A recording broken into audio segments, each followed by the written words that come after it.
Bonjour à tous, je suis ravi de vous retrouver pour une nouvelle recette. Alors comme vous pouvez le voir, on est dans une superbe ambiance. On a du bois, on a un superbe sapin de Noël, parce que Noël approche. On va faire ensemble aujourd'hui une recette que j'aime particulièrement qui s'appelle la brioche de Noël. Donc pour ce faire, il nous faut de la farine. Alors là j'utilise la farine Bagatelle type 45 label rouge.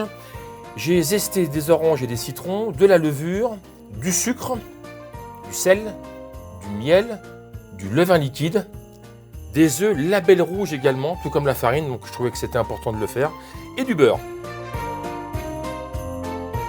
Allez, donc moi je fais ça au batteur, hein. Il y en a qui la font à la main, bon je trouve ça un peu fastidieux.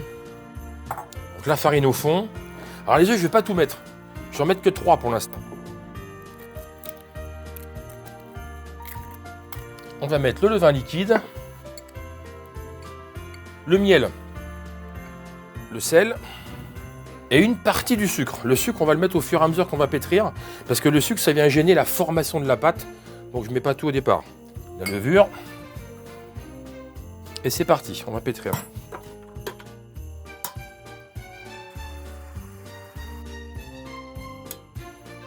Alors je remets finalement le dernier œuf, hein. Je fais toujours très attention à ça, parce qu'en fonction des liquides, la farine, la grosseur des œufs. Et là, je vais pouvoir incorporer mes zestes. Voilà, donc là, j'ai la pâte qui commence à se former. Je vais pouvoir, hein, souvenez-vous, j'ai pas mis tout le sucre. On va pouvoir commencer à incorporer le restant du sucre. Allez, on va passer donc un petit peu en deuxième vitesse. Donc là, on a mélangé tous les ingrédients. On a une pâte qui est réglée, qui est homogène. On va pouvoir commencer à la pétrir. Donc deuxième vitesse.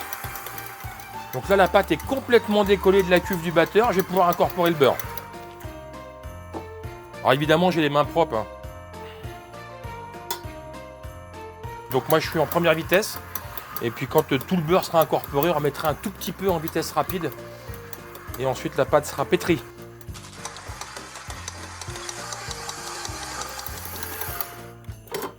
Allez, la brioche est pétrie. Alors on voit, hein, la pâte est bien décollée. On n'a plus de matière grasse, hein, sur le pourtour de la cuve du batteur. Le beurre est bien incorporé dedans.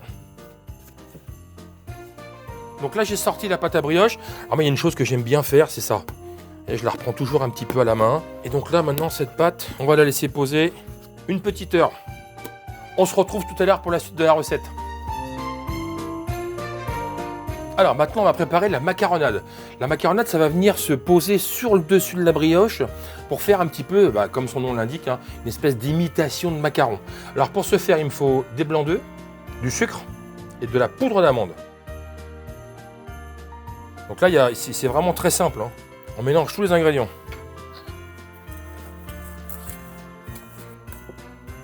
Voilà, c'est mélangé, c'est fini. On va laisser poser pendant quelques heures et on s'en servira tout à l'heure sur la brioche.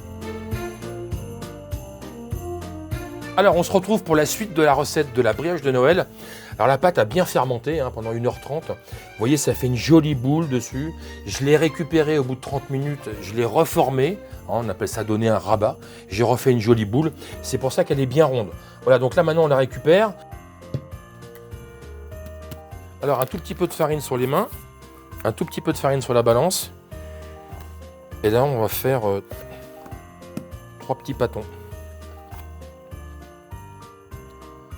Alors, donc là, on récupère ces petits pâtons, et bien, hop, on fait une petite boule, hein. Tout simplement, il n'est pas nécessaire de trop esquinter cette pâte. Alors, mes petits pâtons ont posé 5-7 minutes. Un petit peu de farine sur les mains, donc maintenant, on va les façonner. Alors, premier rabat, je la retourne, deuxième rabat, et là, je ferme. Et là, je fais quelque chose qui est un petit peu rond, c'est un petit peu dodu. Ça va nous faire des brioches bien rondes. Vous allez voir, c'est très joli. On prend le papier, on étale, on met au milieu, on prend le papier dans la barquette. Voilà, donc les brioches de Noël sont façonnées. On va les laisser fermenter environ 2 heures. Et ensuite, on posera la macaronade et je vous expliquerai 2-3 petites astuces. Allez, on se retrouve dans 2 heures. À tout de suite. Alors, on se retrouve pour la suite de la recette de la brioche de Noël. Donc, nos brioches ont fermenté pendant environ 2h30. Ce qui est important, c'est que la pâte soit légèrement là à dépasser du moule. On a préparé ensemble tout à l'heure une macaronade. viens dresser 2 petites bandes de macaronade dessus.